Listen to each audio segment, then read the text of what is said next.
Hello, everyone. Lovely to see you all here on time. I will just be sharing the screen for a short video.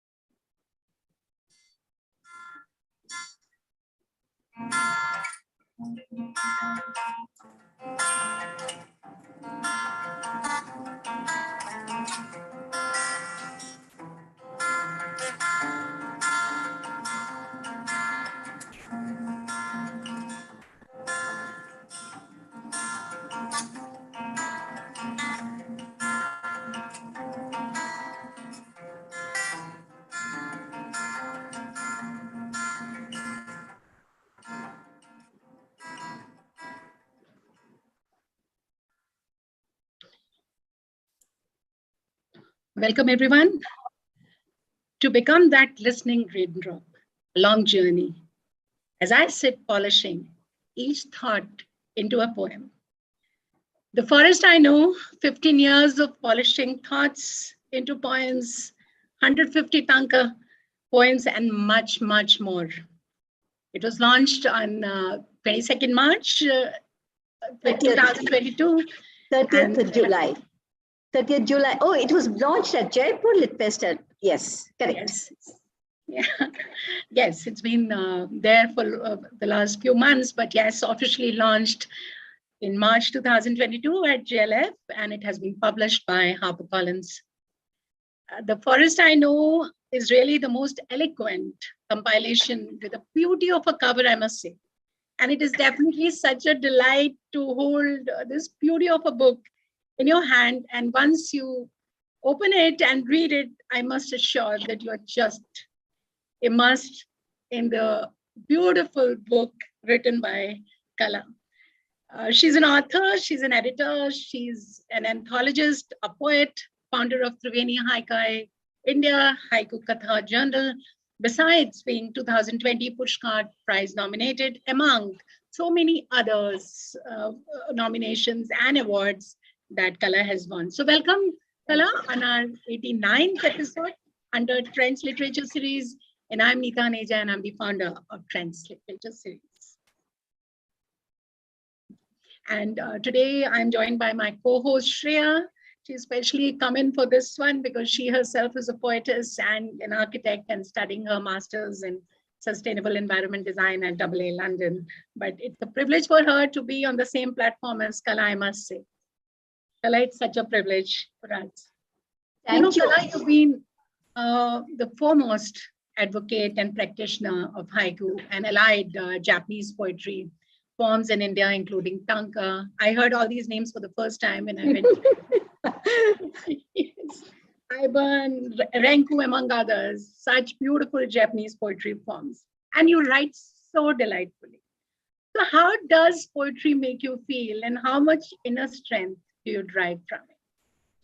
Oh, that's a beautiful question. Before that, I want to thank Neeta a lot and Shreya for joining us here, and all the poets and lovers of verse and words to be here. Thank you. See, what poetry gives us is what any art gives us.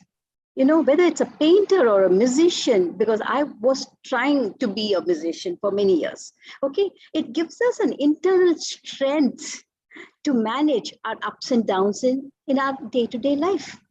No life can be smooth sailing. My father's beautiful quote, life is not a bed of roses. Okay, it is not, okay? But when we have a passion like poetry, we have a passion like music, art, painting, we can forget ourselves. When we say forget ourselves, what does it mean?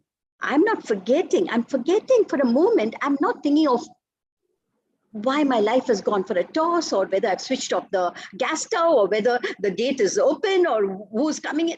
I'm not. I am immersed in something, creating something, and that gives joy, that gives strength, that gives a faith that we can do something. So very right, and so well put by you.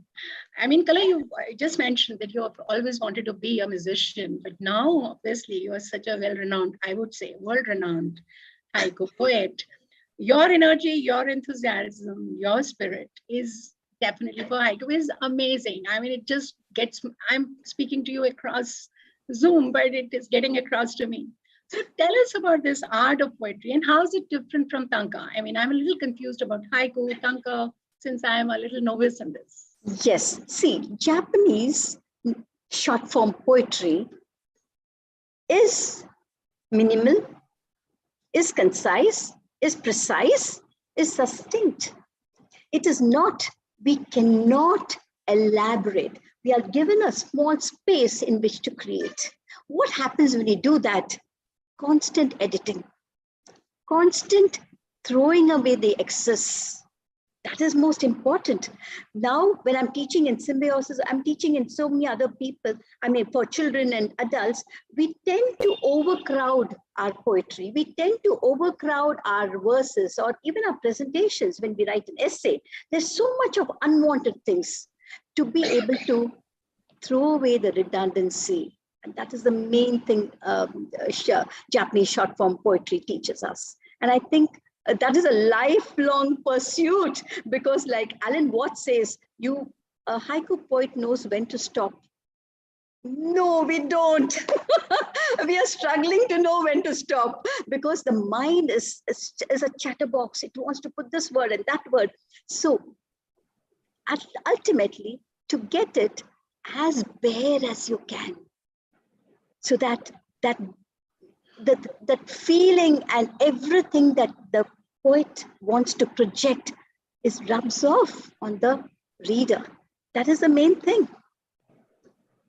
So very right. So very right. You know, The Forest, I know, is an ancient but modern, remarkable collection of poem, verses, prose, which encourage you to read in limited number of lines, as you've just expressed. So which are your favorite verses in the book? And I'm sure we'd like to listen from you. Oh, maybe. You want me to read them immediately? Okay. No, that'll be nice if we could do that. Maybe, yeah. Yes, such lovely. And I want the viewers and people who watch it later to hear it from you. And it's a beautiful see, when I started, I read a well-known Japanese Tanka poet, Machi Kawara, and she believes that nearly all Tanka are written in the first person, and that Tanka can convey only the middle of a story, because the words are just 15, 14. How much can you say? Probing still further into this ancient art form, I came to know that yugen, an aesthetic nuance meaning elegance, beauty, and mysterious grace, is used extensively in Tanka. There are many other aesthetic techniques used in Japanese short form poetry, such as mono no aware and wabi sabi, but I find yugen to be the strongest in Tanka. These three factors made Tanka my poetic choice for this book, and for the book, The Forest I Know. Let me give you one example of yugen. An evening of tangled thoughts. An evening of tangled thoughts. Through branches, even this rugged moon looks tattered at the edges. Beautiful. An evening of tangled thoughts. Through branches, even this rugged moon looks tattered at the edges. Fantastic. I'll read a few more. Let me just read a few more. One, because these poems are so short and it's possible. My family wept over our dog's death. My family wept over our dog's death. I weep for those days I grudged him his early morning walk. Oh my God, this is amazing. His anger turning on hers, turning on him. His anger turning on hers, turning on him. Their children are the ones who remember the stretch of an hour. Fantastic, ma'am. You did what you did. You did what you did. I give the wound time to become a scab. It is just 14 words. And in 14 words, you know how much beyond 14 words we even, our SMS messages, WhatsApp messages are. So in 14 words, if I can give you so much, then you can only admire the techniques that the Japanese short forms have taught us, that we can write in English, we can write the same thing in any of the regional languages. We can write whether it is Spanish or French. There are so many poets taking the technique of this concise brevity and then getting out all their feelings into 14 words. What is 14 words when we are talking? I've already spoken so many words now. You did what you did. I give the wound time to become a scab. I'll read one haibun, which is very short, so that it doesn't take too much time. Cool Chennai, an uncut rock under the banyan, the memory. One day in December, a frail man, almost 80 years of age, JK, as he is affectionately called, sits with his eyes closed under the famed banyan tree in his residence. There's pin drop silence as people wait for the master to speak. Birds returning to their nests go in and out of song. 45 minutes later, he looks up smilingly and says, "The birds have said everything I wanted to say today." Fantastic. Breathless across the river, the moon where I began. Tanka, a haibun, is prose, tight prose. We call it haikai prose, tight prose embedded with haiku. And it is gaining a lot of popularity because in flash fiction, we don't have poetry. In any other essays or short stories, we don't have poetry as such. But haibun is embedded, prose, tight prose embedded with haiku, and it's gaining a lot of importance and a lot of popularity. The last poem I'm going to read, I wouldn't say I created, I just wanted to join two Tanka together because like I told you, I've been working so much on music. And Kabir, Kumar Gandharva's Gayaki. So naturally, I was learning Kabir and Gorakhnath's bhajans. And the doha was what I thought, why not have two Tanka together to tell a story further, to make it more complete. And this is what I've written. Does the this book has around 13 or 14 sets of Tanka doha. Does the shadow move with the swing or the swing with the shadow? Does the shadow move with the swing or the swing with the shadow interlaced? My shadow rides on time. Fantastic. Mother laments being old and bent. Mother laments being old and bent. I see her as a curved branch laden with fruit. This was beautiful. I've read most of what you recited, and it was so good to hear it in person as well.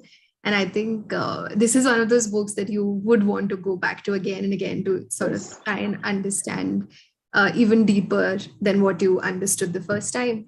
So I think it'll be very nice for me to now go back and hear it in your voice. Oh, thank you, Shreya. Thank you so much. That would be amazing. And I think to anyone who's watching, I would definitely, this is one of a very prominent reason that I would want you to read this book, because you can keep going back to it so often and still, be reminded, oh, I think I missed that the first time I read it, the second time I read it. And I think that's beautiful. I was just discussing before this as well, and I was so I have always been into long form of poetry, and I was looking out how to, as you mentioned, to edit and so to be concise and to just remove all the chatter. And it was so good to read your book and to sort of go through that and to be on that journey, that beautiful journey of how you take through different, like a large majority of different topics. And, Yes. anybody can relate to that. And even if you've not felt a certain way in your life, you still tend to. And I think that's very powerful about poetry in general. That, But it's mostly because it's experiential poems. yes. And so the other person would be able to enjoy, would be able to understand, and relate maybe. Yes. Yes. Exactly. And I've always felt that way about poetry and how, poets are able to, even if you're not aware of feelings that are inside of you, the poets are able to, draw them out of you. And you did that so beautifully. Oh, and I thank you. love that. Thank you. It is definitely This book, now when I see the newcomers, they are in a hurry to get their books published.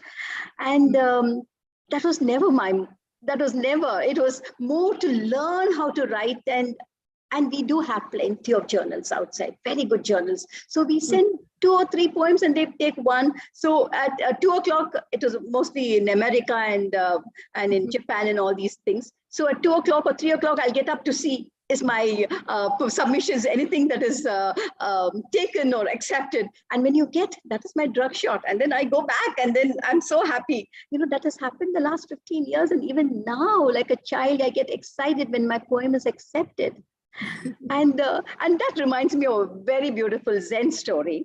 Yeah. A young student, just a beginner, goes to a Zen master and he says, "Sir, if I study with great diligence and great continuity, how many years will I take to know Zen?" The Zen master thinks, he says, "Perhaps 10 years. He says, "No, I'll put in a lot of work. I'll be very, very regular. I'll really do my best. How long will it take?" The Zen master thinks and he says, "Maybe 20 years. Now this student is getting very perturbed. He says, "Why? I'm telling you, I will slog. The whole day I will think about it and how I can do it well. I'll study. How many hours? How many years will it take me to know Zen?" He says, "Maybe 30 years. So he puts up his hand and he says, "Sir, why are you doing this, master? What is your reasoning?" And the master says, "When you have one eye on the goal, you have only one eye on the path." Isn't that beautiful? And that is what these 15 years was not about publishing the book. It so happens that HarperCollins came in and it just happened, materialized. But that was not the purpose. The purpose was to write and write and write through ups and downs in my life, to put it down. We have a very good American poet who said, his name is Stanford Goldstein. He said, he's an American but settled down in Japan, and he was teaching, okay? And he discovered Tanka. And so there are many awards in his name now because people respected him so much. And he said, Tanka was known as Vaka.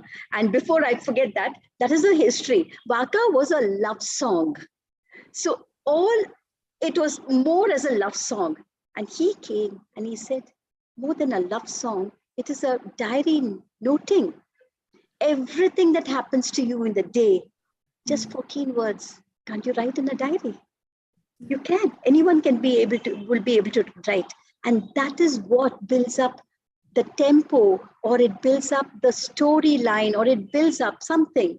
And again, the first question you asked me, Neeta, was what does it give you when you write the poetry?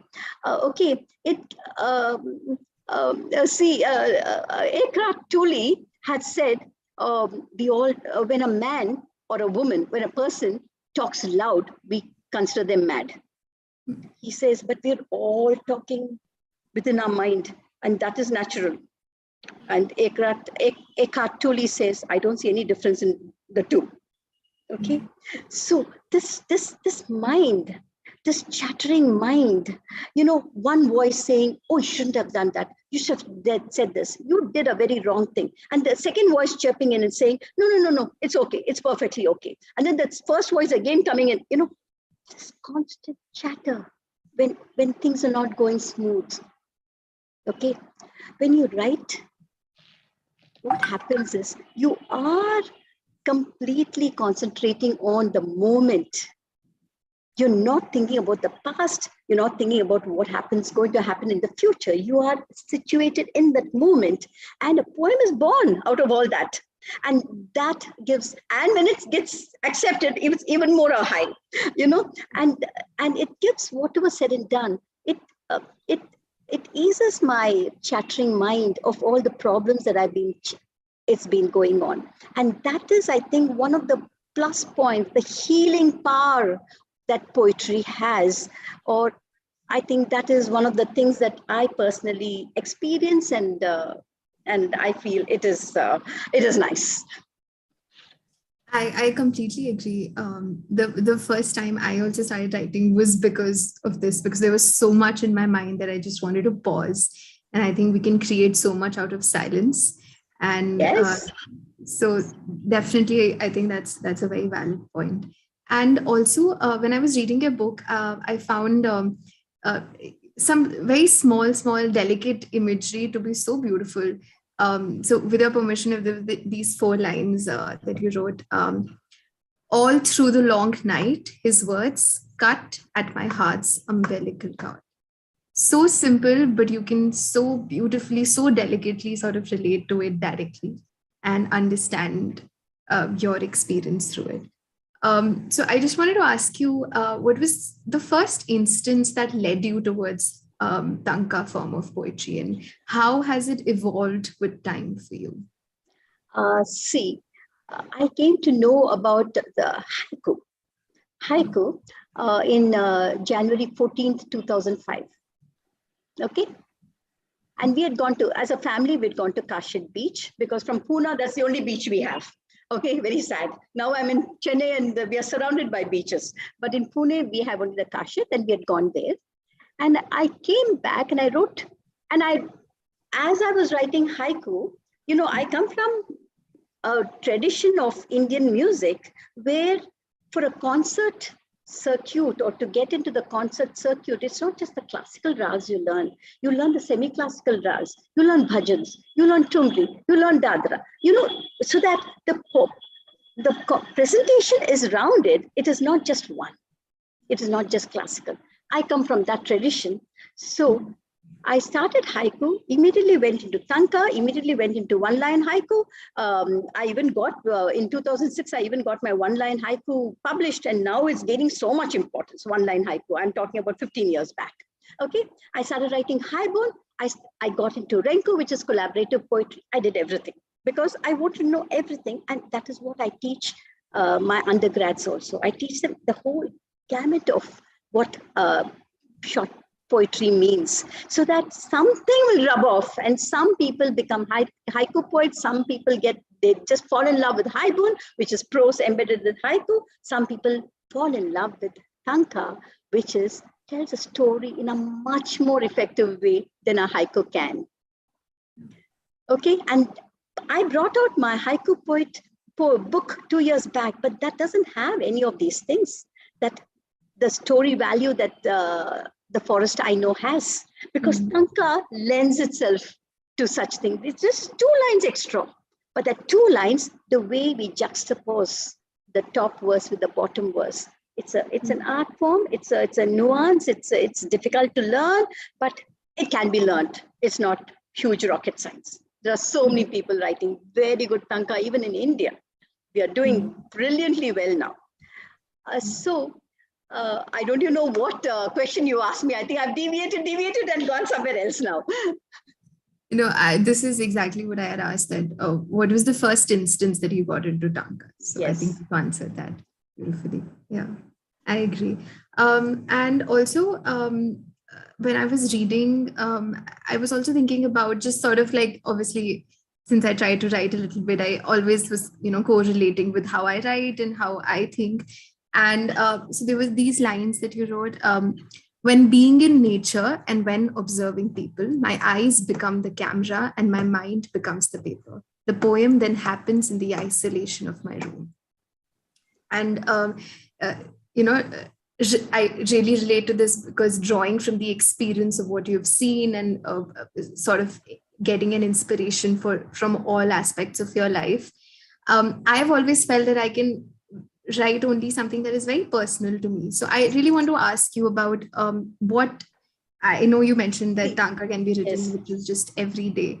So what is your strongest inspiration whenever you write? We do come from haiku. If you, for instance, if you want to say, I want to write Tanka, I would say first start writing haiku. Haiku forms the basis, a broad foundation on which you can build on. Okay, and it's very close. I mean, that is the base you have to learn. Even though Tanka is 1,300 years old, haiku is just 400 years old. But haiku has got a popularity that Tanka still, like, I think is one of the few books in India that that has been published solely in Tanka. Okay, mine. Having said that, I've forgotten the question you asked. Because there's so much, so much that we can talk about when it comes to this art form. So, just your major inspiration when you write. What is your major yes. So we go back to haiku. In haiku, we have something called the Ginkgo Walk. What is a Ginkgo Walk? A group of people get together. They go for a nature walk. When we go for a nature walk, we observe. It's beautiful.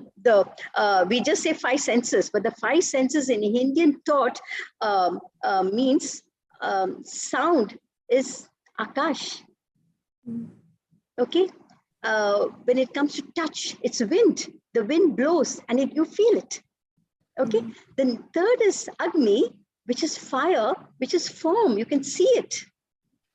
And the fourth is jalam, which you can taste, you can drink. And that is a sense, taste is a sense. The fifth is smell, which is prithvi, the earth. How well they've combined all the 5 senses to the 5 elements. So the Ginkgo walks become even more meaningful because you're going on a Ginkgo walk and you're observing with your eyes, nose, mouth, taste, smell, touch. You're observing everything. And the beauty is the whole lot. If it's 15, 20, when I take my students, it's around 15, 19 sometimes. They come back, they all write a poem on the experience of that walk, not something else that they've experienced 1 year back or 2 months back or even yesterday. That moment, what did you experience? You write. And then each student goes in front and reads the poem. Except for few clashes, every poem is different. Isn't that beautiful? And also the minus point, and you wonder, why didn't I notice that? Why didn't I notice this point? Why didn't I notice the birds doing that? So our observances are so minimal. We don't use our 5 senses. They say the brain, we hardly use the brain. We hardly use our senses. I don't know what we use except our chattering mind, constantly chattering with our thoughts. Okay, so this is the beauty that you pick up from haiku. And then you come back. Yes, nature helps you to go deeper into the poem, but also human nature. In Tanka, it is also human nature. That is why Stanford said it can be a diary jotting, a noting, because everything, if the milk boiled over today, the child, it poured on my mother's leg or my child's leg, and what happened can be a short poem. Then the love that happens, the love that doesn't happen, the turmoil that happens, the death that happens, the divorce, the joy of coming, the childbirth, every feeling can come as a short poem. And that is the strength of Tanka. Even in haiku, we do it, but in Tanka, we do it. And then in haibun, it's even more beautiful because we can tell a short story and embed a haiku or a Tanka into it. Oh, So it gives us more space. I think, yes. And what you mentioned about having a unique perspective as well, how everybody has. And I think that is what reading opens up to, that you are able to see, oh, this is also how you can see the exact same thing. Yeah. I think that was, I was also thinking about how in just 4 or 5 lines you're able to, there are poems where I can feel the subtle sarcasm. There are poems where I can understand just a delicate imagery, or I can just sneakily understand, oh, this is a very firm opinion.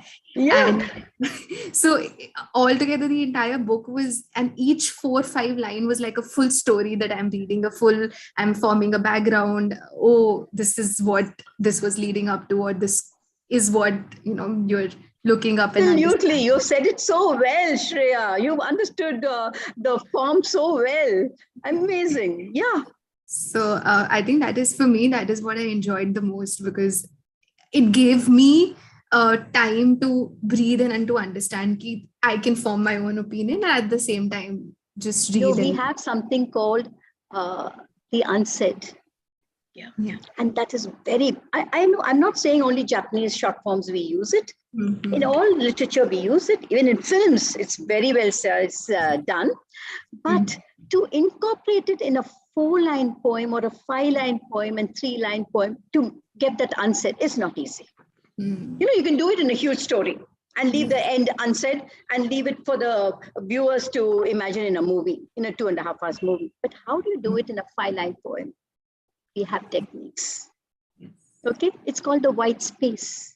We learn to leave space in our poems. That is inculcated from day one, how to leave that space. Okay, and that is called, and then there are aesthetic tools, and it's called Ma. It's pronounced as Ma, M-A. Okay, M-A-A-H is how it's pronounced. Means the uncluttered. Means that when the room is empty, one thing that is there stands in your mind till you die. When the room is cluttered, beautiful paintings, the Persian carpets, the furniture is beautiful, everything, you say, wow, when you enter, but you don't remember anything. Everything is a blur. But they say, supposing you have just a table and one vase and one drooping rose, till you die, you'll remember the drooping rose, you'll remember how much it drooped. And so they say the clutter, the uncluttered, the unwanted, the redundant thing, you learn to throw off. And we do that in Indian philosophy also. If you go deep into Indian philosophy, you say neti, neither this, neither that. You keep on peeling like the onion, layers of an onion, till we reach the non-dualistic oneness of consciousness. Yes. And isn't this what we're doing here also? Isn't this what, when we sing Kabir Bhajan without ornamentation, just his words, beautifully, the way Kumar Gandharva used to sing, aren't we touching Kabir's feelings? It's almost like Kabir is talking to us directly. The minute we put ornamentation, decorations, tans, murkis, alap, the words are lost. The intent, the force, the vibrancy, the vigor of those words with which he created is lost. Because me as a musician want to show you how much I know music. If I don't do that and project only the bhajan, if I don't show the power I have over English language, the vocabulary I have, how can I impress my audience? How can I impress my reader? No, that is not there. You strip it. It's just the bare words. It's so bare and so simple, the words, no complicated words. I keep telling my students, think like a 6-year-old. The words are so bare, so simple, it just falls off. And what strikes you is the image, and that you remember. And that you feel, you say, oh, this happened to me. Yes. And it's decorated with words. That core is lost. Yeah, and we believe that very, very seriously in short form haikai poetry. I think minimalism everywhere in all forms of craft stays with you perhaps longer than anything. Even in architecture, I've observed that I tend to become in awe of buildings and of walls, which are just very minimal and sort of just convey the function that they're supposed to, as opposed to extremely aesthetic and ornamented walls. So I think yes, absolutely. Very true. See, all art, that's why I keep telling, like when I did music, I knew so much of music has rubbed off into my poetry. Yes. If I was in architecture, so much of that will rub off into poetry. If I'm a poet and then I become a painter, so much of it will rub off there. And what type of a person I am ultimately gets projected in the art form you take, or in the art that you project. Very true. Very true. No? Fantastic. Ultimately, it is that. Yes. Like I have one more poem. I don't know whether I'm just quoting from memory, but it is about the Om on our front doors. Hers ornamental and mine in plain wood. Reveals us inside out. Yes. Hey, I remember that poem. This is so beautiful. Yes. You are truly a magician with your words, with your poetry. It is so lovely to hear. When we read this book, I mean, I could, like Shreya, just keep on going all over it. If somebody from the audience wants to ask a question, please send me a message. Otherwise, we have Dia. She wanted to ask you a question. She incidentally is also the co-founder for Trends Literature Series. Yes, Dia. Hello, Mom. So I absolutely enjoyed reading your poems. I mean, I was in awe. Thank you. That's music to my ears. So once I was reading about how different people think about an incident in different ways. So some feel, some visualize, and some listen. And I think over the years, I have realized, I believe that most poets, they do all three, which is why as a listener or a reader, I feel so deeply about what poets have to say. So I wanted to ask you about your craft and what have you done over the years to actively hone it beyond what was natural and instinctive to you? See, if you say that, I plunged into short form poetry with full heart.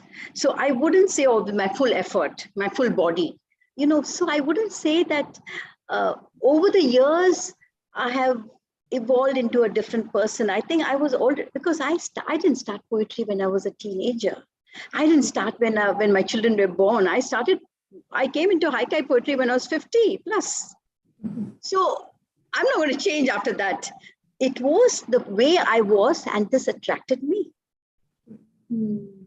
Yeah, but youngsters, when they take poetry, so many of I teach at SIMBI. I'm an external faculty. I only when I'm free, I take, okay? And I teach, but I've been teaching for the last 10 years. I tell them that most of them just let go because they're just 16, 17, 18, they come to me, undergrads, and then they don't have time because their career is important. Then all the other courses that they're doing, majors and minors and everything. But I keep telling them, what you've learned, the 3 months course, intensive short form poetry is going to help you in how you decorate your table, in how you write your essay, in how you present your essay, in how you move your hands, everything, how you dress, everything is going to affect you. Because we know what it means to go through all the graceful aesthetics that Japanese poetry has taught, which we are internally, it is Indian too, because we all belong to the East. Okay, and there's so much of influence from India because the Silk Route, it has spread everywhere. So I tell them that now you might not, but later I'm sure, and I hope all of you come back to haikai poetry. Because this is something that is going to, it is the truth. It is Makoto, we call it truth. There is nothing fictional about it. And so when you go to a realistic movie, it came in 1930, a realistic movie came in 1930. Till that time, people didn't even know what movies were. And then when it happened, Satyajit Ray said, this is the way I'm going to create my movies, realistic. And for that, you have to understand ourselves and then the others and then the nature. So it's a tedious, or I would say a beautiful journey, which you cannot arrive at a moment. It's gradual. Yeah, I hope I've answered. Yes. So beautifully explained. I'll just take one last quick question since we are running out of time. This is from Mr. Vijay Shankar. And he says that what motivated you to adopt concise poetry in the world of epics and long poetry? It was serendipity, I always tell, because I was into music and I had written a poem on tradition, on music. And a friend of mine said, get it published. I didn't even think of publishing. I wanted to be a musician, that's all. So I got it published in boloji.com. And there, the editor said, your poem is up, just check because it's online. You can also change it if it's not correct. Just go and check. So when I opened the poetry section of boloji.com, all that hit me were Tanka, haiku, 5 lessons. So I said, why am I writing poem without knowing what poems are? And that is how the journey started. I think that was 2000. Remember, I'm telling you, it was 14th January 2005 that I first downloaded 5 lessons from haiku. And that time we didn't have books. The books were so expensive, I couldn't afford. We didn't have workshops. We didn't have lectures. I didn't even know internet had a whole world there, out there with the haikai world. I didn't know anybody there. So it was a lonely struggle within my 4 walls, but it happened. It slowly happened. So now I'm teaching. For the last 14 years, I've been teaching extensively. Beautiful. It has been such a revelation talking to you. Absolutely a wonderful experience today for all of us present, people on the YouTube, and also everyone who watches it on the YouTube later. Thank you, Kala, for your valuable time. It was amazing to hear and discuss your wonderful book today. Thank you, Neeta and Shreya. I want to read your poems now. You are so, you're sensitive. You just understand how things should go and how things are done. And I'm sure as an architect also, you'll do brilliantly well. Anyway, your mother's got great hopes for you. And thanks, Neeta. Thank you so much. Thank you so much. Thank you. And thank you, HarperCollins, for putting this session together. I'm absolutely amazed to hear, and I'm sure we'll have an offline session as soon as possible with you, Kala. Yes, I'm most welcome. And thanks, HarperCollins. Yeah, Jasia told me about it. Thank you. Okay, thank you. Thank you so much. Jasia. It was so amazing. Thank you. Thank you, everybody. Thank you, everyone.